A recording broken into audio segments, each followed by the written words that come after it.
नमस्कार, total health में आप सभी का स्वागत है। मैं हूं संजीव उपाध्याय। नमस्कार, मैं हूं किरण भारद्वाज।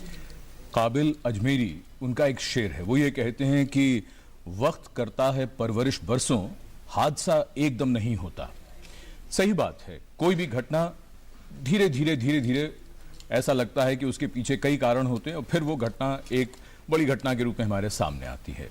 अगर बात करें कैंसर की, तो कैंसर के बारे में जो कहा जाता है कि डीएनए कैसे खराब होता है और क्यों खराब होता है, ये आज तक हम नहीं जानते। इस दुनिया में बहुत सी ऐसी बातें हैं जो हम नहीं जानते।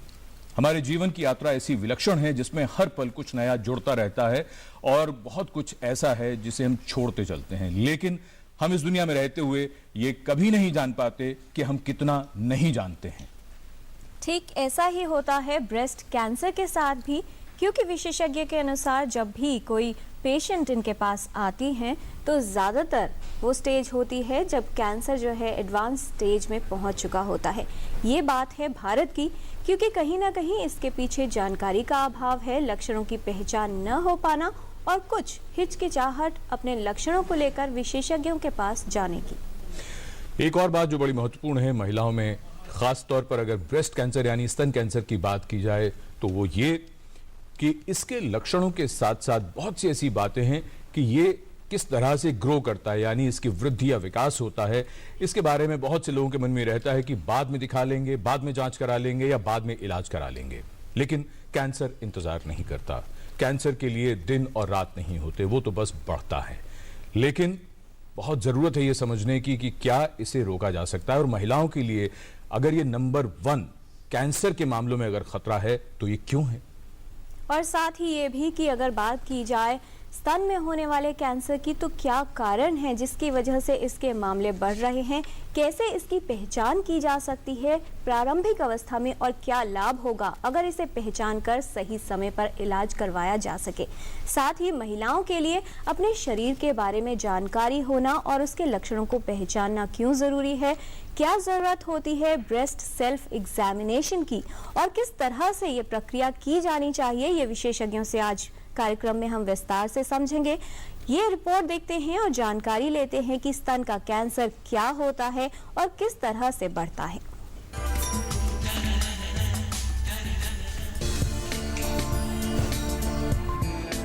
स्तन कैंसर विश्व भर में महिलाओं में होने वाला आम कैंसर है। स्तन कैंसर एक तेजी से बढ़ती हुई गंभीर समस्या है। पश्चिमी देशों की अपेक्षा भारतीय महिलाओं को स्तन कैंसर कम उम्र में शिकार बना रहा है। शहरों और महानगरों में रहने वाली महिलाओं में स्तन कैंसर के अधिक मामले देखे जा रहे हैं। आमतौर पर शरीर के हार्मोन में परिवर्तन के साथ स्तन में भी सामान्य परिवर्तन होते हैं। स्तन की कोशिकाओं में निरंतर परिवर्तन होते रहते हैं, जो एक सामान्य प्रक्रिया है।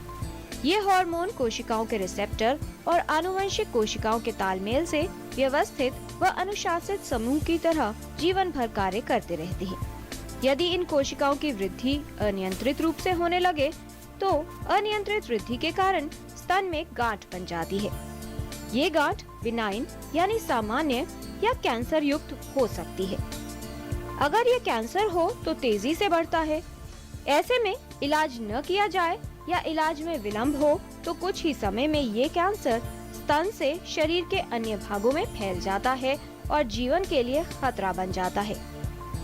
एडवांस स्टेज यानी कैंसर फैल जाने पर इलाज मुश्किल हो जाता है। यदि स्तन कैंसर की पहचान प्रारंभिक अवस्था में हो पाए और समय पर इलाज मिले तो ठीक होने की संभावना अधिक होती है और रोगी का जीवन भी बेहतर बनाए रखना संभव होता है। लेकिन इसके लिए स्तन कैंसर के लक्षणों के विषय में जानकारी और हर महीने स्तन की स्वयं जांच करना जरूरी है। स्तन कैंसर के खतरे को बढ़ाने वाले कई कारक हैं जो जीवन शैली से संबंधित है। इसलिए स्तन कैंसर के बढ़ते खतरे को कम करने के लिए बचाव के लिए क्या किया जाए, ये समझना भी आवश्यक है। किरण भारद्वाज, डीडी न्यूज।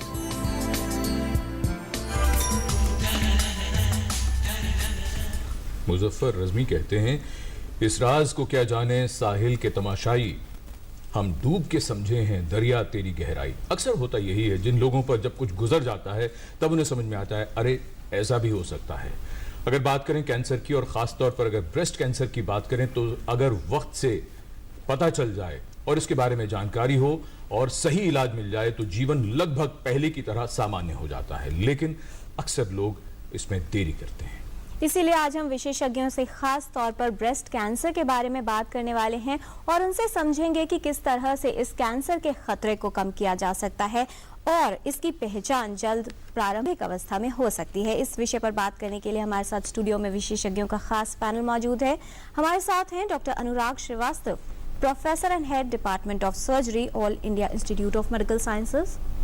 हमारे साथ हैं doctor DN Sharma, professor radiation oncology from all India institute of medical sciences, and miss Chandra Rekha Gulabani, director Jagriti from Indian cancer society. आप सभी का स्वागत है स्टूडियो में। तो आइए चर्चा की शुरुआत करें। सबसे पहले डॉक्टर अनुराग श्रीवास्तव, हम आपसे ही समझने की कोशिश करें जी नमस्कार, कि अगर स्तन कैंसर की बात करें दुनिया भर में, भारत में भी जब भी कैंसर की बात होती है और ब्रेस्ट कैंसर की बात होती है, पिछले कुछ वर्षों के अगर हम ट्रेंड्स, प्रवृत्तियां अगर हम समझने की कोशिश करें तो वो क्या है? पूरे विश्व में ब्रेस्ट कैंसर का बर्डन, एक बोझ बढ़ता जा रहा है और भारत में भी इसका असर पड़ा है। और पहले इस बीमारी को सिर्फ पाश्चात्य देशों की ही बीमारी समझा जाता था, लेकिन अब भारतवर्ष में भी खास तौर से बड़े शहरों में रहने वाली आबादी की तेज़ी से इसकी संख्या बढ़ी है और अब ये नंबर 1 कैंसर हो गया है भारत में महिलाओं का। इस समय जो आंकड़े हैं हमें बताते हैं कि भारत में 5,37,000 महिलाएं कैंसर से पीड़ित हैं, किसी न किसी कैंसर से पीड़ित हैं। उनमें से 1,43,000 महिलाएं सिर्फ ब्रेस्ट कैंसर से, 1,43,000 ladies are suffering from breast cancer today in India. जी. So, and the number is increasing, especially in large cities and as compared to rural areas. Right. Doctor Sharma, ये जो आंकड़े सामने आए हैं जाहिर तौर पर संख्या काफ़ी बड़ी है और ट्रेंड्स बढ़ते हुए इंक्रीजिंग ट्रेंड्स नज़र आ रहे हैं। क्या कारण आप मानते हैं कि एक तो सभी में बढ़ रहा है, कम उम्र की महिलाओं में हो रहा है और महानगरों में ज़्यादा बढ़ रहा है? इसके देखिए 2 कारण हैं। एक तो जो हमारी लाइफ एक्सपेक्टेंसी है, लाइफ स्पैन, वो बढ़ रहा है धीरे धीरे। तो जितनी ज़्यादा उम्र होगी उतना कैंसर का रिस्क ज़्यादा होगा, किसी भी कैंसर का, ब्रेस्ट कैंसर का खास तौर से।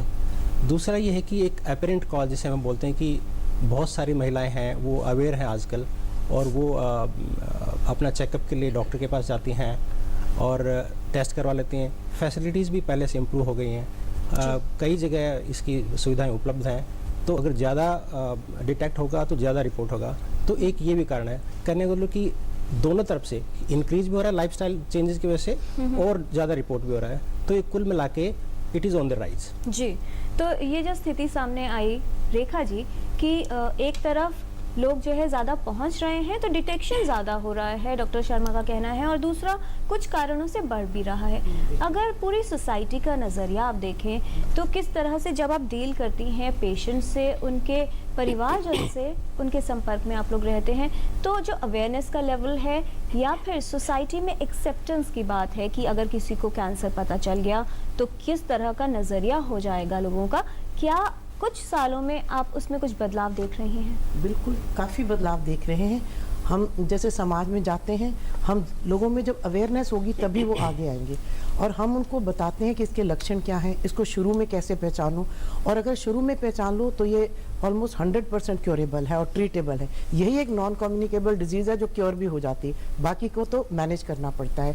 और उनको जब लक्षण बताते हैं और उनको मोटिवेट किया जाता है कि वो हर साल टेस्ट के लिए आए, और जब टेस्ट आएंगे अर्ली स्टेज पे जब पकड़ा जाएगा और उनको हम ब्रेस्ट सेल्फ एग्जामिनेशन भी सिखाते हैं तो वो उनके ठीक होने की संभावना बढ़ती है और अब ज़्यादा लोग सामने आते हैं, क्योंकि हम उन्हें बताते हैं कि ब्रेस्ट कैंसर जो है अपने हाथों से खुद पता चलता है अगर आप अपनी ब्रेस्ट को हर महीने चेक करें। वो कहते हैं ना कि ख्वाहिशों से जो है आपकी उम्मीदों के फूल नहीं खिलते हैं, खुशियों के फूल नहीं खिलते, और उसके लिए कर्मों की जो टहनी है उसको हिलाना पड़ता है, और अपने अंधेरे को रोशन करने के लिए अपना दिया खुद जलाना पड़ता है। तो हर महिला को अपने हाथ से खुद अपने ब्रेस्ट को चेक करना चाहिए, और पहला लक्षण दिखते ही डॉक्टर के पास आए तो उससे आपका इलाज का समय भी कम लगेगा, खर्चा भी कम लगेगा, और स्तन को बचाया भी जा सकता है। ये संदेश हम बहुत देना चाहते हैं।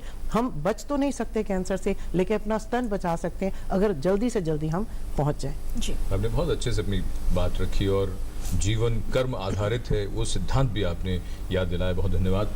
डॉक्टर अनुराग श्रीवास्तव, हमारे पास हमारे बहुत दर्शकों के ईमेल्स भी आ रहे हैं लगातार। जी। एक सुशील सिन्हा जी हैं, उन्होंने कुछ रिपोर्ट्स भेजी हैं, वो शायद कार्यक्रम के बाद हम आप विशेषज्ञों को दिखा पाएंगे।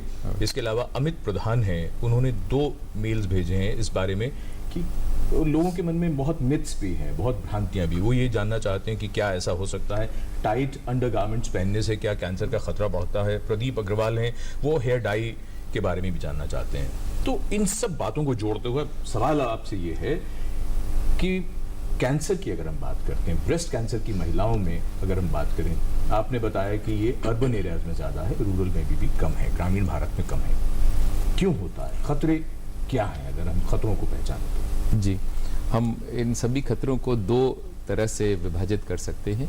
एक वो खतरे जिन पे हमारा कुछ काबू हो सकता है, जिसको हम मॉडिफाइबल फैक्टर्स कह सकते हैं, हम उसको परिवर्तन कर सकते हैं अपने जीवन शैली और आहार विहार को बदलने के। इसमें मैं आपको एक आयुर्वेद का एक सिद्धांत है, स्वस्थ जीवन के लिए 4 चीज़ें ज़रूरी हैं: आहार, विहार, विचार, और अगर आवश्यकता पड़े तो औषधि। तो आहार, विहार, विचार तो हमारे हाथ में है ही, तो हम इसको काबू पा सकते हैं। तो वो क्या फैक्टर्स हैं जो हम काबू कर सकते हैं, जिनको हम परिवर्तन कर सकते हैं अपना स्वास्थ्य सुधारने के लिए? बॉडी वेट, शरीर का वजन। बहुत स्टडीज़, रिसर्च हुई हैं पाश्चात्य देशों में और भारत में भी कि अगर शरीर का वजन बढ़ता है, ओबेसिटी जैसे कहते हैं हम, तो सिर्फ ब्रेस्ट कैंसर ही नहीं, 8 प्रकार के कैंसर की संभावना बढ़ जाती है। Increase risk of 8 different types of cancers with increasing body weight. So it is time that everybody takes cognizance of this fact and controls his or her body weight. Number 1. Number 2, आहार, diet. Diet में देखा गया जो saturated fat है, जैसे घी, तेल, मक्खन आदि, उसके जो अगर ज़्यादा प्रयोग करेंगे तो स्तन कैंसर की संभावना बढ़ जाती है। और कुछ स्टडीज़ हैं जो दिखाती हैं कि रेड मीट, लाल मांस अगर अधिक सेवन किया जाए तो उससे भी स्तन कैंसर की संभावना बढ़ती है। कोलन कैंसर और ब्रेस्ट कैंसर की रेड मीट से कुछ लिंक है।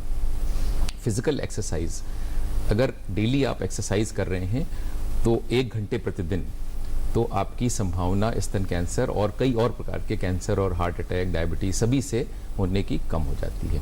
तो physical activity at least for 1 hour a day. जी। यूज ऑफ हॉर्मोन्स, अगर जैसे ईस्ट्रोजन, प्रोजेस्टेरॉन अधिक मात्रा में जैसे लेडी डॉक्टर्स देती हैं गायनी पेशेंट्स को, कुछ ऐसी बीमारियां होती हैं उनको पीरियड इरेगुलर वगैरह के, तो अगर उन हार्मोन्स का अधिकतर सेवन किया जाए, खासतौर से अगर लगातार हार्मोन रिप्लेसमेंट थेरेपी कहते हैं, अगर 10 वर्ष तक दिया जाए लगातार, तो उससे थोड़ी सी संभावना बढ़ जाती है। जी। तो ये फैक्टर्स हैं जो मॉडिफाइबल है, जिन पे हमारा जो नहीं बदले जा सकते वो हैं फैमिली हिस्ट्री। आप जिस परिवार में पैदा हुए हैं, अपने माँ बाप को नहीं बदल सकते, आप अपनी आयु भी नहीं बदल सकते। तो एज जैसे cancer in general is ageing disease of the ageing population. As जैसे बढ़ती जाती है तो एज, और कुछ जेनेटिक म्यूटेशन भी हैं। आपने सबने BRCA म्यूटेशन, इस प्रकार के कई जीन्स हैं जिनका अगर कुछ म्यूटेशन हो जाता है तो उन परिवार के लोगों में कैंसर होने की संभावना बढ़ जाती है। जी, डॉक्टर अनुराग श्रीवास्तव, बहुत अच्छे तरीके से आपने ये सारे खतरे बताए हैं, क्योंकि इसी में प्रिवेंशन भी छुपा है। अगर खतरे पहचान लिए जाए तो बचाव भी हो सकता है। डॉक्टर शर्मा, अगर बात करें प्रेजेंटेशन की, तो जब भी किसी महिला में कोई लक्षण आता है, आप लोगों का जाहिर तौर पर हर बार ये कहना होता है कि हमारे पास देर से पहुंचे पेशेंट, लेकिन पहचान हो पाए उसके लिए महिला को क्या पता होना चाहिए? लक्षण किस तरह से हो सकते हैं स्तन कैंसर के? देखिए, ब्रेस्ट कैंसर का सबसे जो कॉमन लक्षण है वो है गांठ, ब्रेस्ट में गांठ का होना जी, या जिसको स्वेलिंग भी बोलते हैं, लंप जिसको बोलते हैं। अगर किसी भी महिला को अगर ऐसी गांठ नजर आए तो तुरंत डॉक्टर के पास पहुंचना चाहिए। और ये खास ध्यान रखें कि इस वाली गांठ में ज़्यादातर पेन नहीं होता है। तो यूजली और सोचती है कि नहीं इसमें दर्द तो है नहीं, तो अभी कुछ बॉदर करने की जरूरत नहीं है। ये ध्यान रखें कि अगर पेनलेस है तो ज़्यादा डेंजरस है, क्योंकि ज़्यादातर जो कैंसर वाली गांठें हैं वो पेनलेस होती हैं, उनमें दर्द नहीं होता है। तो एक तो गांठ का होना, दूसरा ब्रेस्ट के दोनों आकार में कोई चेंज आना या उनके पोजीशन में कोई चेंज आना, निपल से कोई ब्लडी डिस्चार्ज या खून जैसे डिस्चार्ज आना या मिल्क डिस्चार्ज आना, ये भी एक साइन हो सकता है। कांख के अंदर कोई आपको गांठ मिले, स्वेलिंग मिले, वो भी एक साइन हो सकता है। इनमें से कोई भी कारण हो तो हर महिला को चाहिए कि तुरंत अपने डॉक्टर से सलाह कीजिए। जी। इसके अलावा एक और बात डॉक्टर डी एन शर्मा हम आपसे समझना चाहेंगे। बात हो रही है महिलाओं में ब्रेस्ट कैंसर की, लेकिन रिसर्च के दौरान ये भी बात सामने आती है कि पुरुषों को भी तो खतरा है इसका।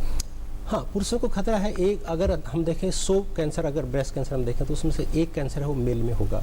तो पुरुष लोग भी ये ना समझे कि उनको ब्रेस्ट कैंसर नहीं हो सकता, उनको भी ब्रेस्ट कैंसर हो सकता है, और वो भी अपनी सावधानी बरत सकते हैं कि अगर आप ब्रेस्ट को देखें कि उसमें अगर कोई गांठ है तो तुरंत वो भी डॉक्टर के पास रिपोर्ट करें। जी। और इससे पहले कि हम चर्चा को आगे बढ़ाएं, एक हमारे दर्शक हैं लाल बाबू दिल्ली से टेलीफोन लाइन पर। लाल बाबू जी, आपका बहुत स्वागत, सवाल पूछें। हाँ, नमस्कार सर। नमस्कार नमस्कार। सर, मुझे ये जानकारी चाहिए था कि मेरी वाइफ जो है जी 10 साल से उनके ब्रेस्ट में जी गांठ है। 10 साल से? हाँ, 10 साल से गांठ है, और जो ये गांठ है, गांठ, ठीक है। तो गांठ में भी दोनों तरफ बड़े बड़े गांठ है जी। तो मैं इनको सफदरजंग में दिखाया था जी। तो मेमोग्राफी और ये अल्ट्रासाउंड वगैरह हुआ ठीक था। जी। तो वहाँ पे डॉक्टर बोलते हैं कि ये कैंसर नहीं है और ये ठीक हो जाएगा। दवाई भी दी है वहाँ से, जी। लेकिन दवाई का असर बिल्कुल नहीं होता है, खाते में वैसे ही रहता है और अभी भी दर्द करता है। जी। हाँ जी, मैं बिहार का रहने वाला हूँ, भोजपुर डिस्ट्रिक्ट का। तो अब आप जानना क्या चाहते हैं? आप ऑलरेडी इलाज करा रहे हैं कि उनको कैंसर है या नहीं है, ये जानना चाहता हूँ। ये तो आपने बताया कि वो तो बता दिया सफदरजंग में डॉक्टर्स ने। डॉक्टर साहब ने बता दिया, लेकिन जो दवाई देते हैं तो उससे बिल्कुल इलाज भी नहीं हो रहा है। डॉक्टर अनुराग श्रीवास्तव, वो शायद दर्द की बात है, उनका कहना ये कि लाभ नहीं हो रहा है फिर भी। देखिए, अगर 10 वर्ष से गांठ है और माताजी की आयु 30 वर्ष से अधिक है, तो ये देखा गया है कि उनमें कैंसर छुपा हुआ हो सकता है। तो हम लोगों का एक ऐसा नियम सा बना दिया हम लोगों ने कि 30 से 35 साल से बड़ी महिलाओं का अगर स्तन में कोई भी गांठ है तो उसको निकाल देना ही श्रेष्ठकर होता है, चाहे उसकी बायोप्सी रिपोर्ट या मैमोग्राम बिनाइन ही क्यों ना हो। वो इसलिए क्योंकि जब कभी आप जैसे मान लीजिए ये गांठ, हम मान लीजिए कप को रूप समझ लें, ये गांठ है, इसमें मान लीजिए 1000 सेल्स हैं, कण हैं, छोटी कोशिकाएं हैं। हमने जब भी कोई निडल डालेंगे, बायोप्सी करेंगे, तो हम थोड़े ही सेल्स लेंगे। मान लीजिए हम 100 सेल्स निकाल रहे हैं, हमें क्या पता कि वो जो 900 सेल्स रह गए शेष, उनमें क्या है। इसको सैंपलिंग एरर कहते हैं हम लोग। और पूरी गांठ जब तक ना निकाली जाए, उसको प्रोसेस करके, जैसे आप घर में ब्रेड को, डबल रोटी को स्लाइस करते हैं, इसी प्रकार से जब पूरी गांठ निकालते हैं तो हमारे पैथोलॉजिस्ट महोदय उसको छोटे छोटे टुकड़ों में काट के पूरा संपूर्ण जांच करते हैं, और तभी हम बता सकते हैं कि उसमें कैंसर का कोई कण नहीं है। तो इनको क्या करना चाहिए? अब आप इनको क्या? अगर माताजी की आयु 30 वर्ष से अधिक है तो गांठ को निकालने यही अच्छा रहेगा। जी। डॉक्टर अनुराग श्रीवास्तव, जब भी पेशेंट्स आते हैं विशेषज्ञों के पास, ये मान लीजिए कि पता चला कि गांठ है, लेकिन डायग्नोसिस किस बेसिस पे बनेगा कि जो गांठ है वो बिनाइन है या कैंसरस हो सकती है? इसके लिए हम लोग जिस प्रयोग करते हैं उसको कहते हैं ट्रिपल असेसमेंट, यानी कि 3 भागों में इसको देखते हैं। पहला है चरण, उसको अच्छी तरह से डिटेल्ड मरीज की हिस्ट्री पूछते हैं, क्या क्या सिम्टम हुए कि नहीं। फिर उनको पूछते हैं फैमिली हिस्ट्री तो नहीं है ब्रेस्ट कैंसर की। इसके बाद एक अच्छे योग्य चिकित्सक उनको एग्जामिन करते हैं, breast examination, clinical breast examination कहते हैं।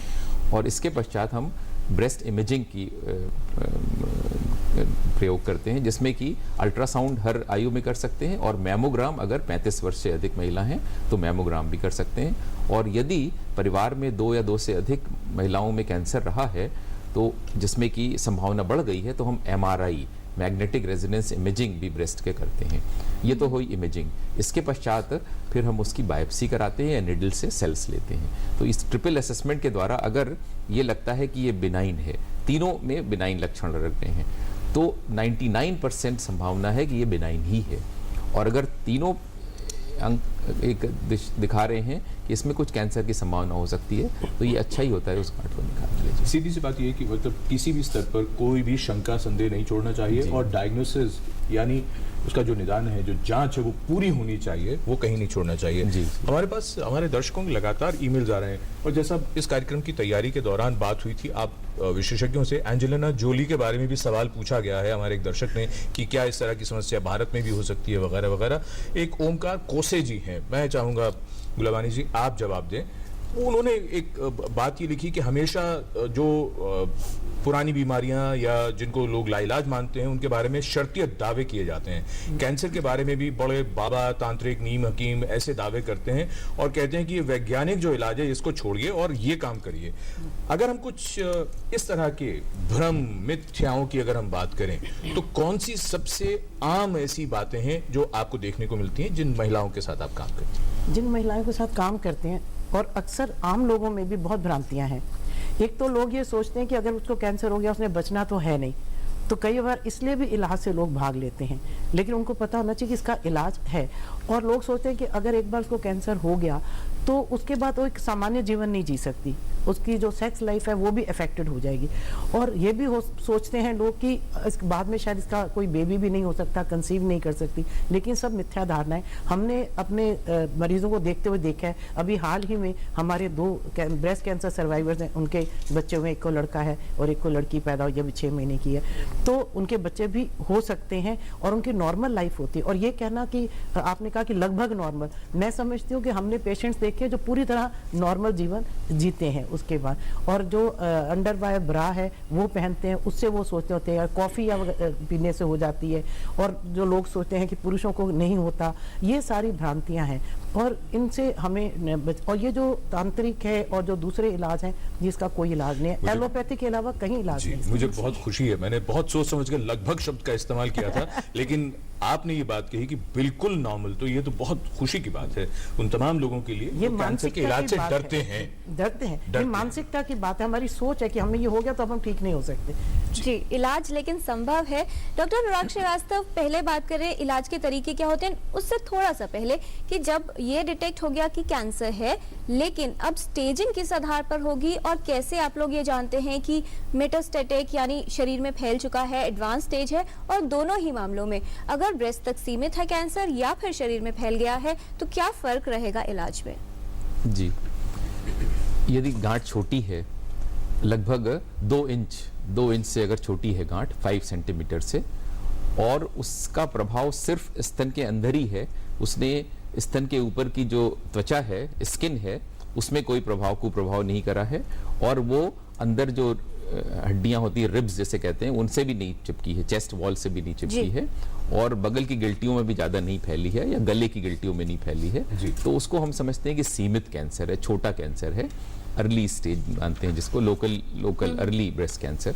और इसमें हम सिर्फ वही SSS में जो बताया, क्लिनिकल एग्जामिनेशन, ब्रेस्ट इमेजिंग, उसके बाद बायोप्सी, यही काफी पर्याप्त है। हमें किसी स्प्रेड हुआ है कि नहीं, मेटास्टेसिस हुई है कि नहीं, उसके लिए हमें चिंता नहीं करनी, क्योंकि ऐसी संभावना बहुत कम होती है। जी। अगर बड़ा ट्यूमर है, 2 इंच से बड़ा है, या वो त्वचा में घाव पैदा कर चुका है, या गांठें बना दी हैं, या गांठें फिक्स हो गई हैं बगल की गिल्टियों में, एक्सिलरी नोड्स में, तब हमें लगता है कि हाँ, शायद इन महिला को कैंसर फैलने की संभावना अधिक है। फिर हम कुछ टेस्ट कराते हैं, यदि सुविधा उपलब्ध है तो हम CT स्कैन कराते हैं चेस्ट का और पेट का, और अगर और भी सुविधा उपलब्ध है कुछ शहरों में तो हम PET CT स्कैन कराते हैं, जिससे पता चलता है कि शरीर के अन्य अंगों में, जैसे कि ब्रेन में, बोन्स में, लिवर में, लंग्स में फैला है। जी डॉक्टर शर्मा, जब भी रेडिएशन या कीमो की बात आती है इलाज के लिए, तो उसे लेकर कैंसर से भी ज्यादा चिंता या डर हो जाता है कि रेडिएशन करवाया तो इसके साइड इफेक्ट्स इतने ज्यादा होंगे। क्या बताना चाहेंगे कि किस तरीके की प्रक्रिया होती है, और अब जब बात आती है साइड इफेक्ट्स को डील करने की, क्या कुछ उसके अंदर बदलाव हो रहा है, बेटर हो रहा है? ये आपकी बात सही है। कई बार हम जब पेशेंट हमारे पास आते हैं तो उनका ऐसा मानना है कि रेडियोथेरेपी से है, उससे बाल निकल जाएंगे, वजन कम हो जाएगा, साइड इफेक्ट होंगे, बहुत पीड़ा होगी। और महिलाओं को खास तौर पर जो एस्थेटिक या ब्यूटी की बात की जाए, उनके लिए एक बड़ा मुद्दा रहता है कि बाल झड़ गए, आईब्रोज के बाल चले गए तो कैसा लगेगा, फिर अगेन अपीयरेंस वाला एक इशू है। बिल्कुल सही बात है। बॉडी इमेज देखिए बहुत जरूरी होती है।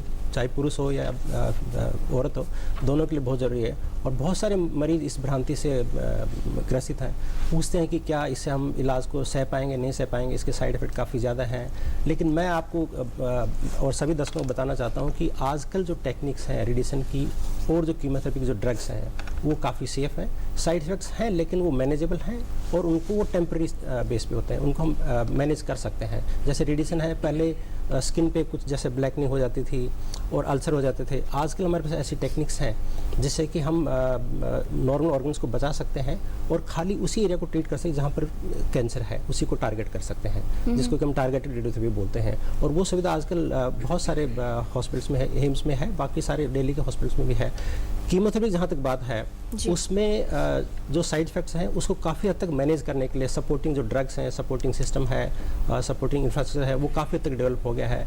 तो मैं ये कहना चाहूँगा कि आप इसे घबराइए मत, क्योंकि अगर आप ब्रेस्ट कैंसर का इलाज ठीक से करवाएंगे तो क्यूरेबल है। अगर आप इसके इलाज ठीक से नहीं करवाएंगे और साइड इफेक्ट की चिंता ज़्यादा करेंगे तो शायद ये जानलेवा हो सकता है। इसलिए आप इस भ्रांति से ना रहिए कि इसके साइड इफेक्ट ज़्यादा होते हैं, बिकॉज जितने साइड इफेक्ट्स हैं वो मैनेजेबल हैं, एक्सेप्टेबल हैं। जी, तो बहुत ज़रूरी है कि सही समय पर सही तरीके से इलाज करवाया जाए विशेषज्ञों से, क्योंकि अगर सही तरीके से जंग लड़ी जाए तभी उसे जीता जा सकता है। फिलहाल जावेद साहब हैं हमारे साथ जम्मू कश्मीर से फ़ोन लाइन पर। जावेद साहब, स्वागत आपका टोटल हेल्थ में, सवाल पूछिए। यही सवाल है कि ब्रेस्ट कैंसर हम कैसे ट्रीट कर सकते हैं? चाहिए दोनों में, महिला और पुरुष में हो सकता है? दोनों में? जी, दोनों में हो सकता है क्या? इस पर हमारी बात हो चुकी है डॉक्टर अनुराग। इनका यही सवाल है कि महिलाओं और पुरुषों दोनों में हो सकता है क्या? हाँ, दोनों में हो सकता है। संभावना अधिक है महिलाओं में, क्योंकि ये मिल्क ग्लैंड्स और मिल्क डक्ट से निकलता है और मिल्क तो सिर्फ महिला के स्तन से ही पैदा होता है। और ये भी कहा जाता है कि अगर पुरुषों में होगा तो शायद ज्यादा एग्रेसिव होता है। हो सकता है। जी जी, और शायद इसी सवाल को और आगे बढ़ा दें और आपसे हम ये भी पूछ लें कि अगर किसी महिला को एक स्तन में हुआ है तो क्या दूसरे में भी हो सकता है? जी, दूसरे की संभावना अधिक बढ़ जाती है। ये देखा गया है कि प्रतिवर्ष अगर एक स्तन में कैंसर हुआ है तो प्रतिवर्ष दूसरे स्तन में होने की संभावना 1% प्रति ईयर, 1% पर ईयर होती रहती है, बढ़ती जाती है। जी, तो आज हम टोटल हेल्थ में बात कर रहे हैं ब्रेस्ट कैंसर यानी स्तन कैंसर के बारे में। बहुत ज़रूरत है कि हम इसे समय से पहचानें और सही इलाज के लिए जाएं, तभी इससे लड़ा जा सकता है। ये चर्चा जारी रहेगी एक छोटे से ब्रेक के बाद। आज से SBI से लिया हर लोन होप लोन कहलाएगा, देखो परी उड़ी उड़ी उड़ी सपनों, क्योंकि ये लक्ष्मी के सपनों को 2 पंख देगा।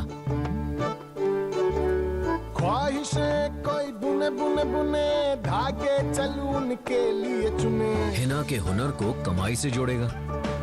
हर गली हर दरवाजा, सोहम और पीहू के गांव में कभी ना बुझने वाली रोशनी भर देगा। SBI होप लोन्स हमारी एक नई पहल। इस त्योहार के अवसर पर आपका SBI से लिया लोन उम्मीद बनकर किसी की जिंदगी बदल सकता है। SBI का हर लोन होप लोन।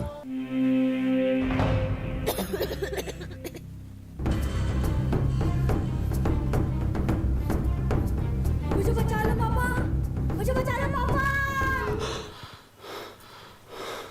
जब आप अपने बच्चे को ऐसे नहीं देख सकते तो दूसरे बच्चों से कैसे काम करवा सकते हैं? 14 साल से कम उम्र के बच्चों से काम करवाना एक दंडनीय अपराध है, जिसके लिए आपको जुर्माना या जेल भी हो सकती है। बाल श्रम को कहें ना। अब मैं अपने लाइफ की सबसे बड़ी मूवमेंट लीड करने जा रहा हूँ, जो इंडिया के लिए बहुत जरूरी है। आपको खड़ा होना पड़ेगा मेरे साथ टीम स्वच्छ भारत मिशन का हिस्सा बनकर, और हम सब मिलकर एक ऐसा इंडिया बनाएंगे जहाँ हर कोई टॉयलेट यूज करता हो, क्योंकि जब सब टॉयलेट यूज करेंगे तो सब प्रोग्रेस करेंगे।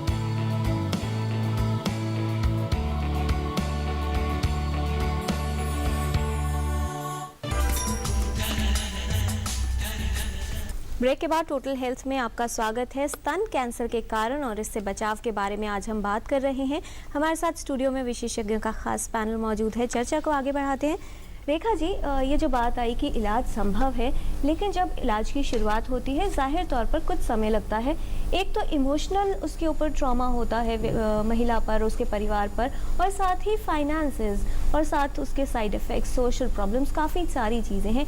ऐसे में जो NGOs हैं उनका क्या रोल होता है, काउंसलिंग का महत्व, सपोर्ट किसी भी तरह से देखी जाए, फाइनेंशियल, इमोशनल, सोशल, तो कितनी ज़रूरत होती है और क्या सपोर्ट मिल सकती है? बहुत ज़्यादा इसकी ज़रूरत है।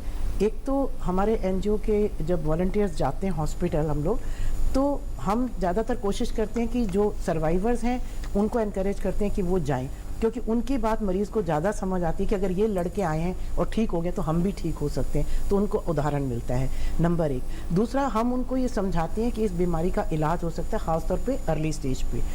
पर फिर वो कहते हैं कि इलाज तो हो सकता है लेकिन हमारे पास पैसा नहीं है, ये बड़ा महंगा इलाज है। तो हम उनको इन्फॉर्मेशन देते हैं कि कहाँ कहाँ से ली। कुछ तो हम लोग भी मदद करते हैं, हम और हमारे जैसे दूसरे NGOs बहुत हैं दिल्ली में जो कि फॉरवर्ड आते हैं, और हम उनकी और फिर हम उनको, बहुत महंगा इलाज है, हम नहीं कर पाते तो गवर्नमेंट की स्कीम है, जैसे प्रधानमंत्री राहत कोष है, चीफ मिनिस्टर का है, हेल्थ मिनिस्टर डिस्क्रिशनरी कोटा है, डॉक्टर अंबेडकर का फंड है उसमें, और उसके अलावा हर स्टेट में IRCH को भी जैसे फंडिंग मिलती है, ऐसे ऑल ओवर इंडिया बहुत सारी जगह है जहाँ करोड़ों में रुपया दिया जाता है स्पेशली खास कैंसर्स के लिए। तो ऐसे बहुत सारी स्कीम है, हम सारी स्कीम्स उनको बताते हैं, और उनको जो उनके अंदर बहुत सारी चिंताएं होती हैं, उनकी भावनात्मक चिंताएं हैं, उनकी व्यक्तिगत चिंताएं हैं, शरीर की इमेज की चिंता है, और सामाजिक है, पैसे की है, तो इन सब को हम उनके साथ मिलके हल ढूंढने की कोशिश करते हैं, मरीज़ की सहायता लेके, उनके परिवार की सहायता लेकर के। तो उससे ये होता है कि उनको नज़र आता है कि कोई ना कोई हल है, तो आशा की किरण को जब दिखती है तो आशा रखना बहुत ज़रूरी है, ठीक है ना। तो जीवन जो है वो लंबा हो ये ज़रूरी नहीं है, वो भरपूर और आशा से भरा हो ये ज़रूरी है, और यही देने की हम कोशिश करते हैं। जी, और हमारे एक दर्शक हमसे जुड़े हैं वेस्ट बंगाल यानी पश्चिम बंगाल से, प्रशांत जी, आपका स्वागत। क्या जानना चाहते हैं आप? मेरा सवाल है डॉक्टर शर्मा से। अच्छा, पूछिए। तो मेरा ये पूछना है कि मैं ऐसा सुना हूँ कि कोई वैक्सीन निकली है जो लड़कियों को दिया जाता है, मैरिड या अनमैरिड, ये किस एज तक में दिया जाता है जिससे कैंसर वगैरह नहीं होता है, और ये ब्रेस्ट कैंसर में भी सेफ है क्या? वैक्सीन डॉक्टर शायद HPV वैक्सीन की बात, हाँ, ये शायद HPV वैक्सीन की बात करें। ब्रेस्ट कैंसर में अनफॉर्चुनेटली अभी तक कोई वैक्सीन नहीं निकली है, और वो जो वैक्सीन अभी इंडिया में इंट्रोड्यूस हुई है, गर्ल्स में देते हैं, अनमैरिड गर्ल्स में देते हैं बिफोर द सेक्सुअल इंटरकोर्स, तो वो अभी लेकिन एक्सपेरिमेंटल स्टेज पे है, इंट्रोड्यूस हुई। ब्रेस्ट कैंसर में अभी तो कोई वैक्सीन अभी नहीं है। HPV वैक्सीन ज्यादा तौर पर सर्वाइकल कैंसर के लिए, ब्रेस्ट कैंसर के लिए नहीं है। डॉक्टर अनुराग श्रीवास्तव, ये जो बात है वैक्सीन की बात है, या अगर हम नई चीज़ों की बात करें तो क्या क्या नई चीज़ें लगातार हो रही हैं और आने वाले वर्षों में जो उपलब्ध होंगी इन तमाम लोगों के लिए? जी, काफ़ी अधिक रिसर्च शोध हो रहा है स्तन कैंसर के इलाज को और अच्छा बनाने के लिए। क्वालिटी ऑफ लाइफ के बारे में काफ़ी प्रयोग हो रहे हैं, तो ऐसी विधियां अपनाई जा रही हैं। सर्जरी में जो शल्य चिकित्सा करते हैं हम, उसमें हम ऐसा इम्प्रूव कर रहे हैं क्वालिटी ऑफ लाइफ, जैसे कि स्तन का पुनर्निर्माण होना, ब्रेस्ट रिकॉन्स्ट्रक्शन, या अगर ट्यूमर अंदर है स्तन में और निपल में नहीं गया है अभी, तो हम skin and nipple preserving mastectomy कर सकते हैं, और बाहर से आपको पता भी नहीं चलेगा कि महिला का कोई ऑपरेशन हुआ है, और अंदर उसमें सिलिकॉन का इम्प्लांट या कोई फ्लैप लगा देते हैं, तो बाहर से कोई भी बता भी नहीं सकता कि इनका ऑपरेशन हुआ है। तो ये एक बहुत अच्छी, माफ कीजिए आपको बीच में रोक रहा हूँ, लेकिन ये सब तब कारगर होंगी चीज़ें जब शुरुआती अवस्था में पता चले, शुरुआत हो, छोटा ट्यूमर हो और उसने स्किन की त्वचा यानी स्किन और निपल के पास नहीं गया हो। और गिल्टियाँ अभी पहले हम लोग निकाल देते थे सभी महिलाओं की, एक्सिलरी नोड्स, तो उससे उनके हाथ में काफ़ी सूजन हो जाती थी, दर्द होता था हाथ में, पूरा हाथ ऊपर उठा नहीं पाती थी, शोल्डर डिस्फंक्शन, बहुत पेन होता था। अब वो बहुत कम हो गया है क्योंकि हम लोग एक नई विधि अपना रहे हैं जिसका कहते हैं सेंटिनल लिम्फ नोड बायोप्सी। तो उसमें एक नीली इंक लगा दी जाती है निपल के पास, और फिर उसको देखते हैं हम कि वो गिल्टियों में कैंसर तो नहीं गया, ये अगर नहीं गया है तो हमें पूरी गिल्टियाँ निकालने की आवश्यकता नहीं। ये एक बड़ी उपलब्धि है ब्रेस्ट कैंसर के शल्य चिकित्सा के क्षेत्र में। नई नई विधियों से रेडियोथेरेपी की अपनाई जा रही हैं, जिनसे फिर सक्सेस ज़्यादा हो रही है और क्वालिटी ऑफ लाइफ इम्प्रूव हो रही है। नई दवाएं भी आ गई हैं ऐसी अब स्तन कैंसर को कंट्रोल करने के लिए, जिनसे कि साइड इफ़ेक्ट्स कम हो रहे हैं, क्वालिटी ऑफ लाइफ इम्प्रूव हो रही है। जी, ऐसे ही कुछ एडवांसमेंट्स रेडिएशन ऑन्कोलॉजी में भी डॉक्टर शर्मा जो हो रहे हैं, आप उनके बारे में बताना चाहेंगे? हाँ, रेडिएशन में दो तरह से एडवांसमेंट है। एक तो जो क्या है कि पहले हम सारे पूरी ब्रेस्ट को जो ट्रीट करते थे तो उसमें थोड़े से साइड इफेक्ट होते थे ब्रेस्ट को। अभी आजकल हम पूरी ब्रेस्ट को ना ट्रीट करके और जो अफेक्टेड एरिया है जहाँ की कैंसर स्थित है उसी पर हम टारगेट कर सकते हैं रेडिएशन को, जैसे को हम पार्शियल ब्रेस्ट रेडिएशन भी बोलते हैं, कि सिर्फ उसी हिस्से को ट्रीट करना जहाँ पर कैंसर है। तो उससे एक तो ट्रीटमेंट बहुत जल्दी खत्म हो जाता है, 5 से 7 दिन के अंदर पूरा रेडिएशन खत्म हो जाता है। और दूसरी टेक्निक जो हम डॉक्टर अनुराग श्रीवास्तव हम जो लोग मिलकर करते हैं हमारे इंस्टीट्यूट में, कि सर्जरी के दौरान ही हम रेडिएशन उसका प्रोसेस स्टार्ट कर देते हैं। तो जब तक उसके स्टिचेस निकालते हैं तब तक रेडिएशन खत्म हो जाती है। दैट मीन्स कि जो सर्जिकल पीरियड है उसी दौरान उसका सर्जरी भी हो गया और रेडिएशन भी हो गया। ये लेकिन सब में नहीं है, ये ऐसे मरीजों में है जिनका ट्यूमर थोड़ा छोटा, जैसे 3 सेंटीमीटर छोटा है और जिसमें नोड्स में नहीं स्प्रेड। कुल मिलाकर वही बात है, जितनी जल्दी आपके पास आएंगे तो आपके पास काफी कुछ होगा इलाज में करने के लिए। ठीक रेखा जी, यही बात हम आपसे समझना चाहेंगे, ये जो कर रहे हैं विशेषज्ञ लोग, तो जाहिर सी बात है वो करके तो फिर तो आपके कांटेक्ट में ज्यादा रहते होंगे, तो क्या फर्क देखा है आपने पिछले कुछ वर्षों में? बहुत फ़र्क देखा है। एक तो जैसे उन्होंने बताया कि लिम्फोडिमा जो बाजू सूज जाती है, अब बहुत कम लोगों की सूजती है, और अब लोगों को पता भी है कि अगर लिम्फ नोड निकाल दिए गए तो फिर उन बाजू को बचाया कैसे जाए। तो हमारे जैसे वॉलंटियर्स जब जाते हैं हम उनको सारे टिप्स देते हैं कि आप ये सावधानियां बरतो तो आपकी बाजू में सूजन नहीं आएगी। थोड़े से टिप्स यहाँ पे भी बता दीजिए कि क्या कोई कर सकता है। एक तो हम उन्हें बताते हैं कि इस बाजू पे जो है कभी ब्लड प्रेशर नहीं लेना, टाइट कपड़ा नहीं पहनना, इंजेक्शन नहीं लेना, ब्लड नहीं देना, ब्लड नहीं लेना, इस बाजू के ऊपर सोना नहीं, इस बाजू से 1.5-2 किलो से ज़्यादा वजन नहीं उठाना, उससे ज़्यादा जोर नहीं लगाना। और जो एक्सरसाइज फिजियोथेरेपिस्ट ऑपरेशन के बाद बताते हैं, मेरे ख्याल 48 घंटे के बाद अगर मैं सही हूँ तो वो एक्सरसाइज जीवन भर दिन में 2 बार उनको करते रहना है। और हाथ को ऊपर करके जो है इसको पंप करना, स्ट्रेच करना, वो करना है। और अगर सूजन हो जाती है और बाजू नरम है तो ये एक्सरसाइज करते करते कुछ महीनों में बाजू फिर ठीक हो जाती है। लेकिन अगर वो सूज के सख्त हो गई फिर वो ठीक तो नहीं होती, लेकिन वो नरम हो सकती है, कम हो सकती है। फिर हम उनको वो टिप्स देते हैं कि आप उसकी कोई स्पेशल एक्सरसाइजेज हम उनको बताते हैं, स्लीव जैसे होती है, कंप्रेशन मशीन है तो वो हम उनको बताते हैं। और हमारे पास सेंटर है, रिहेबिलिटेशन सेंटर, जहाँ पर हम फ्री में उनकी ये कंप्रेशन वगैरह भी करते हैं। ये तो महत्वपूर्ण बात होगी इसके लिए, लेकिन सबसे ज्यादा डर रहता है कीमोथेरेपी का नाम सुनते हैं। तो कीमोथेरेपी के जो साइड इफेक्ट्स होते हैं उनको भी कम करने के लिए आप कोई सलाह देती हैं? कम करने की तो हम शायद नहीं कोशिश कर सकते, लेकिन उनसे कैसे कोप किया जाए ये हम उनको बताते हैं। जैसे उल्टी आने की फीलिंग्स तो सभी को होती है, लेकिन हर एक को उल्टी आती नहीं है।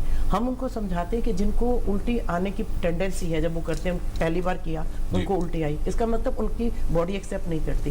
हम उन्हें कहते हैं कि आप 6-7 घंटे पहले खाना पीना छोड़ दो। क्योंकि जो खाना आपके पेट में है या आपकी फूड पाइप में है वो वॉमिट में निकल आती है। जो खाना डाइजेस्ट हो गया वो नहीं निकलता। तो अगर वो खाना नहीं 5-6 घंटे पहले नहीं खाएंगे तो उन्हें शायद फीलिंग तो होगी लेकिन वो निकलेगी नहीं। तो अब फिर हम उनको मेंटली प्रिपेयर करते हैं। एक माँ बच्चा पैदा करती है वो भी मेंटली प्रिपेयर्ड होती है कि मुझे इतनी तकलीफ होगी। बाकी इसके उल्टी के अलावा मुंह में छाले हो जाना और इस तरह की, हाँ, तो हम उनको बताते हैं कि ज्यादा तेज मसाले मिर्ची ना खाओ, ठंडी चीज़ें जो तासीर वाली चीज़ें हैं उनका इस्तेमाल करो। डाइट भी उनको बताते हैं कि क्या खानी है, कच्ची चीज़ ना खाएं, बिल्कुल उबाल के खाएं और घर का खाना खाएं और हल्का फुल्का खाएं जो इजीली डाइजेस्टेबल। जी, बहुत छोटी छोटी लेकिन महत्वपूर्ण बातें हैं ये। डॉक्टर अनुराग श्रीवास्तव, जो हमारी सारी चर्चा हुई आप लोगों से, रेखा जी से, ये बात सबसे अहम आई कि अगर जल्दी आप तक पहुंचेंगे तो इलाज भी आसान होगा और क्वालिटी ऑफ लाइफ भी पेशेंट की अच्छी होगी। ऐसे में किसी भी महिला को कब से अपने स्तन की जांच करनी चाहिए, जल्द पहचान के लिए क्या किया जा सकता है और प्रिवेंशन के तरीके क्या हैं? स्वास्थ्यवर्धन के लिए करीब 20 वर्ष की आयु से अगर सेल्फ ब्रेस्ट एग्जामिनेशन, स्वतः स्तन की जांच, ब्रेस्ट सेल्फ एग्जामिनेशन अगर प्रारंभ करें और हर महीने करें, पीरियड समाप्त होने के, मासिक धर्म समाप्त होने के 1 सप्ताह बाद प्रारंभ करी जाए ये विधि। और इसके 5 स्टेप्स होते हैं जो कि हम आपको पैम्पलेट जैसे रेखा जी वगैरह भी दे सकती हैं। जी, हम मॉनिटर पे भी देख पा रहे हैं। उसकी विधियां हैं। तो अगर वो विधि रेगुलर अपनाई जाए। तो स्क्रीन पर जी हाँ डॉक्टर अनुराग आप बता सकते हैं दर्शकों को, जी आप तो ये एक्सप्लेन कर सकते हैं कि किस तरीके से किस तरह से स्वतः स्तन की जांच करें नहाते समय या कपड़े बदलते समय। जी। तो पहला स्टेप है कि जैसे बताया है कि हाथ बगल में रख के और उसको देखा जाए। फिर सेकंड स्टेप है और हाथ ऊपर कर लें सिर के ऊपर और फिर देखें कि अगर निपल में कोई अंदर तो नहीं जा रहा है या निपल रिट्रैक्शन तो नहीं हो रहा है, उसमें गंठा डिंपल तो नहीं पड़ रहा है। फिर उसको तीसरा स्टेप है कि आप लेट जाएं तख्त पे या हार्ड बेड पे और एक छोटी सी पिलो शोल्डर के नीचे लगा लें और दूसरे हाथ की 3 उंगलियों से उसको देखें, जैसे ये महिला अपना दिखा रही हैं। पूरे स्तन को कवर करना है, कोई हिस्सा छूट ना जाए और इसके बाद फिर निपल को भी चेक कर लें। तो ये विधि है कि स्तन का स्वतः जांच कैसे किया जाए, एक रेगुलर साइंटिफिक तरीके से हर महीने करना है। और सबसे अधिक आवश्यक है कि यदि कोई गांठ गिल्टी पता चली, निपल से कोई स्राव हो रहा है, रक्त स्राव हो रहा है, तो तुरंत डॉक्टर को दिखाना है क्योंकि उसको छोड़ ही नहीं देना। जी, तकरीबन कितने समय में ये पूरी जांच हो जाती है? ज्यादा समय तो नहीं लगना चाहिए? करीब 5 मिनट प्रति माह। जी, तो सिर्फ हर महीने एक बार मासिक धर्म होने के 1 सप्ताह बाद। डॉक्टर शर्मा आप भी कुछ ऐड करना चाह रहे हैं? एक्चुअली मैं ये आपको बताना चाहूँगा कि ब्रेस्ट कैंसर देखिए बहुत इजी है काबू करना, अगर आप ठीक से इसकी जानकारी लेंगे तो। क्योंकि कई बीमारियां हैं जो लाइलाज, जैसे HIV है और जो शुगर है, डायबिटीज़ है, डायबिटीज़ को आप कंट्रोल कर सकते हो, उसको क्योर नहीं कर सकते हो। इस तरह ब्लड प्रेशर है, पर इस पर काबू करना बड़ा आसान है। मैं आपको बताता हूँ कैसे आसान है। देखिए जो रिस्क फैक्टर्स हैं वो हम उनकी जानकारी रखें, जैसे वेट गेन है, एक्सरसाइज ना करना है। तो ऐसा नहीं कि अगर आज आप वेट गेन हो गया तो कल आपको कैंसर हो जाएगा, ऐसा नहीं है। इसका मतलब आपको कई बार चांस मिलता है आपको, अगर आपने, क्योंकि अगर किसी में ओबेसिटी है, वेट गेन है, तो वो 5 से 10 साल लगते हैं कैंसर बनने, अगर होगा तो उसे 5 से 10 साल लगेंगे उसमें। दैट मीन्स कि आपको इतना टाइम मिला आपको सोचने के लिए, आपको अपना लाइफस्टाइल चेंज करने के इतना टाइम मिला आपको। हाँ, तो वो तो बहुत आसान है। कुछ बीमारियां जिनके आपको वैक्सीन लेनी पड़ती है, जैसे पोलियो है और सारी बीमारियां हैं, इसके लिए तो आपको वैक्सीन की जरूरत भी नहीं है। तो इसको काबू करना बड़ा आसान है। इसको आप, और ब्रेस्ट ऐसा ऑर्गन है जो कि शरीर के बाहर है, जैसे ब्रेन ट्यूमर है उसके लिए आपको बिना CT स्कैन आपको नहीं पता चले कि अंदर क्या हो रहा है। लेकिन ब्रेस्ट क्योंकि शरीर के बाहर है, आप इसको बड़े आसानी से देख सकते हैं, पैल्पेट कर सकते हैं और कोई गांठ है उसका भी पता चला सकते हैं। कहने का मतलब ये कि ब्रेस्ट कैंसर को आप प्रिवेंट कर सकते हैं, आप रिस्क फैक्टर की जानकारी से आप इसको डिटेक्ट कर सकते हैं, आपको पता चल जाएगा कि अगर कोई गांठ है तो, और इसको ट्रीट भी कर सकते हैं। अगर अर्ली स्टेज में आ गया तो 80 से 90% जो कैंसर वो ठीक हो जाते हैं ऐसे में। तो मैं कहूँगा कि इसको काबू करना बड़ा आसान है। जी, मैं इसमें एक बात और कहना चाहूँगी कि इसमें सिर्फ गांठ ही एक चीज़ नहीं है। अगर कहीं पर स्किन का कलर चेंज हो रहा है उसको भी नोट करें, अगर वो हर क्रीम लगाने के बाद भी ठीक नहीं हो रहा, अगर कहीं पर झुर्रियाँ पड़ जाती हैं स्किन पे तो उसको भी चेक करें, वो भी अर्ली साइन है। कहीं डिम्पल पड़ जाता है, कुछ भी उसमें चेंजेस आते हैं, एक ब्रेस्ट दूसरी ब्रेस्ट से ज़्यादा बड़ी हो जाती है जो पहले नहीं थी, इन चीज़ों को भी नोट करें। एनी अनकॉमन चेंज, कुछ भी जो पहले नहीं था अब है, तो एकदम डॉक्टर को दिखाना चाहिए। जी, तो कोई भी असामान्य बदलाव नजरअंदाज न करें। ये चर्चा जारी रहेगी हमारे विशेषज्ञों के साथ। आज हम टोटल हेल्थ में बात कर रहे हैं ब्रेस्ट कैंसर यानी स्तन कैंसर के बारे में।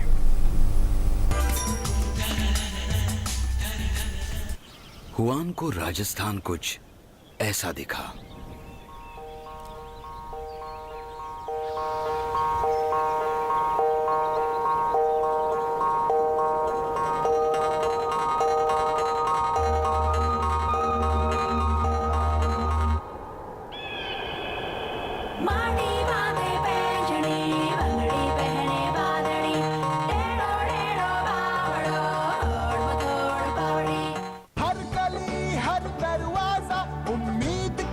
SBI होप लोन्स हमारी एक नई पहल। इस त्योहार के अवसर पर आपका SBI से लिया लोन उम्मीद बनकर किसी की जिंदगी बदल सकता है। SBI का हर लोन होप लोन। A से ऑटोमोबाइल्स हो या S से सुपर बाइक्स, सारे देश का इंजन हम ही तो चलाते हैं। HP lubricants A to Z आपके काम आते हैं। स्तन कैंसर का पता लगाने के लिए स्वयं जांच करना जरूरी है। शीशे के सामने खड़े हो जाएं, दोनों हाथों को सीधा रखें, स्तन की जांच करें, ध्यान दें किसी तरह की सूजन, सिकुड़न, निप्पल में बदलाव या एक्जिमा तो नहीं। दोनों हाथों को कूल्हे पर रखें और अंदर की तरफ इस तरह लाएं ताकि छाती पर खिंचाव पैदा हो। स्तन की जांच करें कि किसी तरह की गांठ तो नहीं है। दोनों हाथों को ऊपर उठाकर बांह के नीचे जांच करें। सीधे लेट जाएं और एक तकिए या तौलिए को जिस स्तन की जांच करनी हो उसके नीचे रखें। दाएं स्तन को बाएं हाथ की 3 उंगलियों के ऊपरी भाग से दबाएं व दाएं हाथ को सिर के नीचे रखें। धीरे व अच्छी तरह से तीनों उंगलियों को स्तन पर कॉलर बोन से लेकर पसली के ऊपरी भाग तक की जांच करें। जिस स्तन की जांच करें उस बांह को सिर के नीचे रखें। स्तन कैंसर से बचाव के लिए कुछ ध्यान देने योग्य बातें। 20 साल की उम्र से हर महीने स्तन की स्वयं जांच अवश्य करें। विशेषज्ञ से हर 3 साल में स्तन की जांच करवाएं। 40 साल की उम्र के बाद महिलाओं को हर साल मेमोग्राम करवाना चाहिए। ब्रेक के बाद टोटल हेल्थ में आपका स्वागत है। आज हम बात कर रहे हैं ब्रेस्ट कैंसर यानी स्तन के कैंसर के बारे में और ये समय है टोटल हेल्थ में सेगमेंट हेल्थ पहेली का। एपिसोड 644 में हमने आपसे पूछा था कि इनमें से क्या करना वृद्धावस्था में उचित नहीं है। 4 ऑप्शंस हमने आपको दिए थे। सही जवाब है ऑप्शन डी, वृद्ध लोगों को सिर्फ आराम करना ठीक नहीं है। कौन बने हैं इस पहेली के लकी विजेता, ये आपको बताएंगे। उससे पहले देखते हैं क्या सवाल है आज की हेल्थ पहेली में। आपको बताना है कि स्तन कैंसर के खतरे को बढ़ाने वाले कारक इनमें से कौन से हैं। ऑप्शन ए, स्तन कैंसर का पारिवारिक इतिहास। ऑप्शन बी, अनियंत्रित जीवन शैली और मोटापा। ऑप्शन सी, 30 वर्ष की आयु के बाद पहला गर्भधारण। या फिर ऑप्शन डी, ये सभी कारक। आप अपने जवाब हमें 2 हफ्तों तक भेज सकते हैं। हमारा पता है total health, DD news, room number 505, tower B, Doordarshan Bhavan, Mandi house, Copernicus Marg, New Delhi 110001 या ईमेल कर सकते हैं totalhealthddnews@gmail.com पर।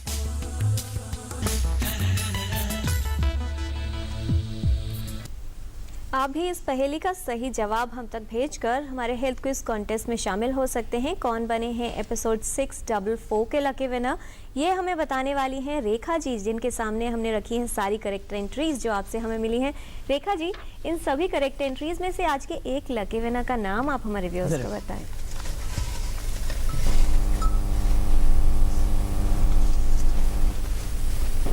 अनिल के चतुर्वेदी, ये है न्यू पवेल, नवी मुंबई। अनिल चतुर्वेदी जी को बहुत बधाई। और अब हम शुरू करते हैं रैपिड फायर, यानी छोटे छोटे सवाल और छोटे छोटे जवाब। पहला सवाल डॉक्टर अनुराग श्रीवास्तव आपको, स्तन में होने वाली हर गांठ क्या कैंसर समझी जाए? जी नहीं। डॉक्टर शर्मा, स्तन कैंसर का खतरा सिर्फ महिलाओं को ही होता है? मेल्स में ब्रेस्ट कैंसर हो सकता है। रेखा जी, स्तन कैंसर क्या संक्रामक यानी इन्फेक्शियस भी हो सकता है? बिल्कुल भी नहीं, क्योंकि ये तो हमारे अंदर के सेल से होता है, बाहर से नहीं आता। डॉक्टर अनुराग श्रीवास्तव, अगर गांठ में दर्द हो तभी वो कैंसर होगी? गलत। डॉक्टर शर्मा, ब्रेस्ट कैंसर में गांठ के अलावा क्या कोई और लक्षण भी होगा? बिल्कुल, और लक्षण भी हो सकते हैं, जैसे कि निपल से डिस्चार्ज आना और ब्रेस्ट के साइज में अंतर आ जाना और उसके सिवाय कांख में कोई गिल्टी आ जाना, ये सब लक्षण हो सकते हैं। रेखा जी, स्तन कैंसर के सभी रोगियों में इसके जो लक्षण हैं वो एक समान होते हैं? नहीं, ऐसा नहीं है, अलग अलग होते हैं, लेकिन ज्यादातर गांठ होती है। डॉक्टर अनुराग श्रीवास्तव, क्या ऐसा संभव है कि शुरुआती अवस्था में स्तन कैंसर के लक्षण आए ही नहीं? जी हाँ, एसिम्प्टोमेटिक हो सकता है, तो ऐसे स्क्रीनिंग द्वारा ही पता चलेगा तब। तो ऐसे में फिर पहचान कैसे होगी डॉक्टर शर्मा कि ये कैंसर है? ऐसे में देखिए, जो रिकमेंडेड है वो तो मेमोग्राफी स्क्रीनिंग है, उसी से पता चल सकता है। अगर वो नहीं तो अल्ट्रासाउंड से पता चल सकता है। अगर उसमें भी नहीं पता चले तो फिर हम MRI से पता लगा सकते हैं। रेखा जी, स्तन कैंसर उन्हीं को हो सकता है जिनके परिवार में पहले से किसी को कैंसर हुआ हो? ये ऐसा सिद्ध तो नहीं हुआ, लेकिन क्योंकि बहुत से केसेस में देखा गया तो ये एक ऑब्जर्वेशन है कि ऐसा होता है, लेकिन अभी तक ये प्रमाणित नहीं है। जी डॉक्टर अनुराग, 30 वर्ष की आयु के बाद पहला गर्भधारण होना एक खतरा यानी रिस्क फैक्टर है ब्रेस्ट कैंसर के लिए? जी हाँ, सही। डॉक्टर शर्मा, मोटापा, धूम्रपान, शराब का सेवन, इनमें से कौन सा रिस्क फैक्टर है स्तन कैंसर के लिए? ये सारे हैं। सारे? हाँ, सारे हैं। इनमें से मोटापा खास तौर से पर सारे हैं जिसमें ब्रेस्ट कैंसर हो सकता है। रेखा जी, क्या टाइट अंडरगारमेंट्स या तंग कपड़े पहनने से स्तन कैंसर का खतरा हो सकता है? बिल्कुल नहीं। डॉक्टर अनुराग, चाय कॉफी ज्यादा पीने या डिओड्रेंट के इस्तेमाल करने से भी क्या ब्रेस्ट कैंसर का या कैंसर का खतरा बढ़ता है? जी नहीं।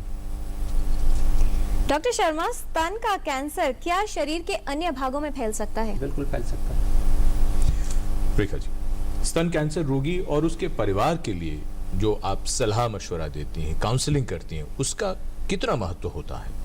बहुत अधिक महत्व होता है। हमने बहुत महिलाओं को देखा है, जब आती हैं तो बहुत डिप्रेशन में होती हैं, लेकिन जब इलाज शुरू होता है तो बड़ी खुशी से इलाज करवाती हैं, इस उम्मीद में, इस तकलीफ के बाद आशा मिलेगी उन्हें। डॉक्टर अनुराग श्रीवास्तव, स्तन कैंसर के हर मामले में सबसे पहले इलाज के लिए सर्जरी ही करवानी चाहिए? नहीं, अगर बढ़ी हुई है बीमारी, लोग एडवांस कैंसर जैसे हम कहते हैं, तो पहले कीमोथेरेपी या दवाओं द्वारा इसका इलाज होता है। जब गांठ छोटी हो जाती है तभी हम सर्जरी करते हैं। डॉक्टर शर्मा, रेडियोथेरेपी और कीमोथेरेपी के जो साइड इफेक्ट्स हैं वो बहुत ज्यादा होते हैं। नहीं, ये गलत है, मैनेजेबल है। रेखा जी, कैंसर के रोगी के इलाज के लिए क्या कोई सहायता उपलब्ध है? काफ़ी जगह से सहायता उपलब्ध है और हमारे जैसे एनजीओ जाके लोगों को बताते हैं सोर्सेज कि वो कहाँ से कैसे हेल्प ले सकते हैं। जी, और अब इसके बाद 2 राउंड्स और हैं और हम चाहेंगे आप इन दोनों ही राउंड्स में थोड़ी सी छूट ले सकते हैं, विस्तार से उत्तर दे सकते हैं। जी। डॉक्टर अनुराग श्रीवास्तव, जी। इलाज के बाद क्या सामान्य जीवन संभव है? जी हाँ, पूर्णतः सामान्य जीवन संभव है। डॉक्टर शर्मा, फॉलोअप की आवश्यकता क्यों और कब तक रहती है? फॉलोअप की आवश्यकता जब तक मरीज जिंदा है तब तक उसकी लाइफ लॉन्ग रहती है, और वो इसलिए है क्योंकि हमेशा रिस्क बना रहता है कि जहाँ पर कैंसर था वहाँ दोबारा बन सकता है, स्प्रेड भी कर सकता है, और अपोजिट ब्रेस्ट में ये भी देखा गया है कि अपोजिट ब्रेस्ट में भी चांसेस बढ़ते हैं। तो ये तभी पता चलेगा जब महिला हमारे पास चेकअप के लिए आएगी। तो ये ज़रूरी है कि इलाज से ज़्यादा ज़रूरी है कि वो चेकअप के लिए टाइम टू टाइम आते रहे। ठीक है जी। स्तन कैंसर की जानकारी के लिए और स्तन की जांच के लिए कहाँ संपर्क किया जाए? एक तो ये इलाज जो है एक आम डॉक्टर से, जैसे फैमिली डॉक्टर से नहीं करवाना चाहिए, हमेशा कैंसर के स्पेशलिस्ट डॉक्टर्स के पास ही जाना चाहिए अगर ये कंफर्म होता है, क्योंकि जैसे आजकल तो हर चीज़ में स्पेशलाइजेशन है, तो फिर कैंसर में क्यों नहीं। और हमने तो डॉक्टर साहब के साथ देखा है कि इवन कैंसर में भी ब्रेस्ट कैंसर के स्पेशलिस्ट अलग हैं और जो दूसरे कैंसर्स हैं उनके अलग हैं। तो इतनी ज़्यादा जब स्पेशलाइजेशन है तो ये नहीं है कि कैंसर है तो आपको कि मोहल्ले में हमारा फैमिली डॉक्टर है उसके पास चले जाओ, तो ऐसा नहीं करना चाहिए। और ये रैपिड फायर का आखिरी राउंड है, रिवर्स ऑर्डर में है, तो रेखा जी हम आपसे ही इसकी शुरुआत करेंगे। 2 चीज़ें आपसे जानना चाहेंगे, किन महिलाओं को स्तन कैंसर के लिए सतर्क रहने की जरूरत है, और अगर बात करें डिटेक्शन सेंटर्स की या जहां पर वो जाकर जांच करवा सकती हैं, कहां उपलब्ध है फैसिलिटी? ये प्रश्न तो आपने बहुत ज़रूरी पूछा। हम उस दिन का इंतज़ार ना करें जब लक्षण हो। 30 साल के बाद हर साल जैसे हम अपना ब्लड प्रेशर, शुगर टेस्ट करवाते हैं, हमें पता है ये हो ना जाए तो पहले से टेस्ट करवाते हैं। आप हेल्दी हो, आपको कोई तकलीफ नहीं है, उसमें कैंसर का भी बेसिक टेस्ट करवाएं। हमारा इंडियन कैंसर सोसाइटी का डिटेक्शन सेंटर है 42 बाबर रोड पे, जहाँ पर हम मामूली सी रकम में बहुत सारे टेस्ट करते हैं और वहाँ हम डाउट बताते हैं, और जिस पे डाउट होता है उन्हें हम कहते हैं कि कैंसर हॉस्पिटल में जाके आप इलाज करवाइए। तो ये जो साइड है ये बहुत ज़रूरी है कि हर साल स्क्रीनिंग हो, अवेयरनेस हो, और हर साल उस दिन का इंतज़ार क्यों करना कि कोई सिम्टम आ जाए तभी जाना है, ये जाना। डॉक्टर शर्मा, स्तन कैंसर की जल्द पहचान कैसे हो और मैमोग्राफी या कोई और जांच बेहद ज़रूरी होगी इसके लिए? इसके बारे में आपको थोड़ा सा विस्तार में बताना चाहूँगा कि भारत की जो गवर्नमेंट है, इंडियन गवर्नमेंट है, उसके तहत में एक प्रोग्राम है जिसको हम नेशनल कैंसर कंट्रोल प्रोग्राम कहते हैं, और इसके तहत तकरीबन 30 सेंटर ऐसे हैं जिनको हम रीजनल कैंसर सेंटर बोलते हैं, और पूरे भारत में ऑलमोस्ट हर स्टेट में एक ऐसा केंद्र है जहाँ पर ना केवल इलाज की सुविधा उपलब्ध है बल्कि वहाँ पर डिटेक्शन की भी और अवेयरनेस की भी सुविधा भी उपलब्ध है।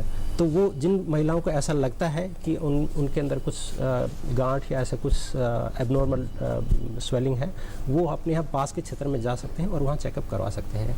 उसके लिए चेकअप करना बहुत ज़रूरी है। उसके बाद अगर उससे नहीं पता चले तो हम मेमोग्राफी स्क्रीनिंग भी कर सकते हैं। आखिरी सवाल डॉक्टर अनुराग श्रीवास्तव आपसे, स्तन कैंसर से बचाव के लिए और इसकी अवेयरनेस के लिए लोगों को ट्रेन करने के लिए सरकार की तरफ से क्या प्रयास आने वाले समय में करने की उम्मीद है और क्या आप लोग प्लानिंग कर रहे हैं?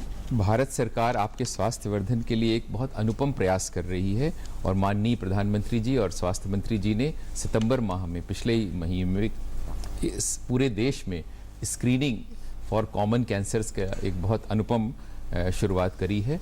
इसमें हर महिला, 30 वर्ष से अधिक महिला का स्क्रीनिंग होगी।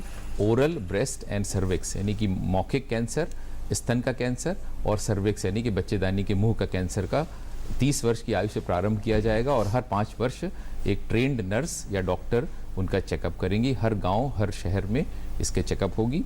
और पुरुषों में मौखिक कैंसर, क्योंकि पुरुषों में मुंह का कैंसर ही ज़्यादा प्रायतः पाया जाता है, तो ये स्क्रीनिंग अब भारतवर्ष में प्रारंभ हो रही है।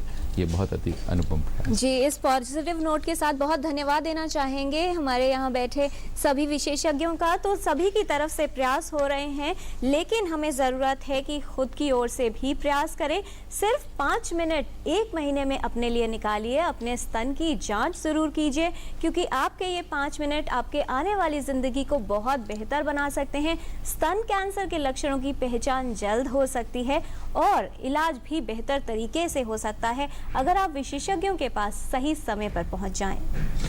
जागरूकता में इजाफा हो यानी बढ़ोतरी हो, इसके साथ साथ अर्ली डिटेक्शन हो यानी समय रहते पता चल जाए और सही जगह पर इलाज हो। इस सब के लिए बहुत ज़रूरत है कि हम लगातार प्रयास करें। जैसा कि अभी विशेषज्ञों ने बताया कि भारत सरकार की ओर से भी ऐसे प्रयास हो रहे हैं कि गांव और ज़िले के स्तर पर ही बहुत शुरुआती अवस्था में ही अगर किसी को भी ये खतरा है तो उसका पता लगा लिया जाए। सचमुच इन तमाम प्रयासों की ज़रूरत है, क्योंकि मानव जीवन सबसे सुंदर है और इसको बचाए रखना बहुत ज़रूरी है। चलते चलते इन प्रयासों के लिए एजाज रहमानी का एक शेर याद आता है कि अभी से पाँव के छाले न देखो, अभी यारो सफ़र की इब्तिदा है। बहुत धन्यवाद कार्यक्रम देखने के लिए। अगले सप्ताह एक नए विषय के साथ हाजिर होंगे, तब तक के लिए नमस्कार।